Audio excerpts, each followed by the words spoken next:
Bonjour et bienvenue dans ce module sur le marché mondial du blé. Je suis Louis, consultant sur les marchés agricoles. Vous vous êtes peut-être déjà demandé pourquoi en 2010, une sécheresse en Russie a provoqué une telle hausse des prix. En quelques minutes, vous allez comprendre quelles sont les zones de production de blé, mais surtout les zones d'exportation, ainsi que les risques climatiques sur ces pays. Cela vous permettra d'apprécier les analyses et informations de marché publiées dans les rubriques News et Focus de votre espace ODA Connect.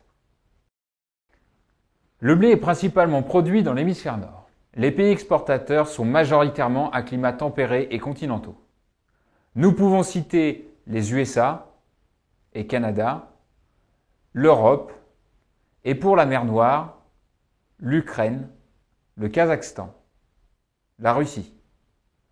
Ensemble, ils pèsent pour la moitié de la production mondiale en 2013. Nous pouvons ajouter l'Australie et l'Argentine pour l'hémisphère sud.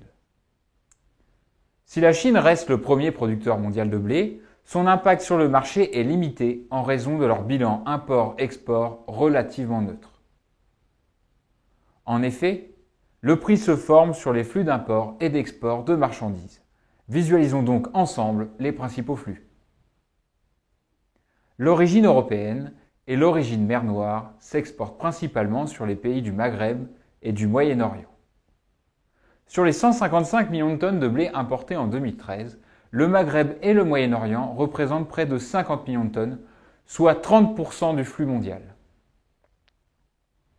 Les exports nord-américains se dirigent sur l'Asie du Sud-Est et le Moyen-Orient, en concurrence directe avec les Australiens sur la zone asiatique et avec l'Europe et la mer Noire sur la zone Moyen-Orient.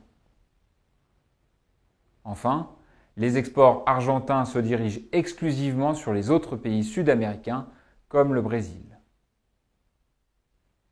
Dans une année de surproduction, un acheteur du Maghreb aura à disposition le blé de tous les exportateurs mondiaux. Cela a tendance à apporter une pression baissière sur le marché. Au contraire, un accident climatique sur les États-Unis ou la Russie va diminuer les origines disponibles, c'est la hausse des prix. D'autres facteurs sont susceptibles d'impacter les flux, comme par exemple les décisions politiques en 2007 ou 2010, avec la fermeture des exports de blé en Ukraine ou en Russie. De même, la mise en place de taxes à l'importation au Maroc aura tendance à soutenir le niveau de production locale au détriment des volumes importés.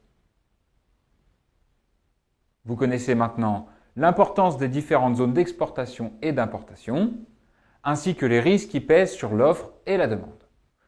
Ces éléments vous seront utiles au quotidien pour mieux apprécier les informations, analyses et recommandations publiées sur ODA Connect. Nous vous proposons de nous retrouver à la rubrique Analyse fondamentale sur votre espace abonné. Nous vous remercions pour votre attention et nous vous invitons à télécharger la carte synthèse disponible sous la vidéo.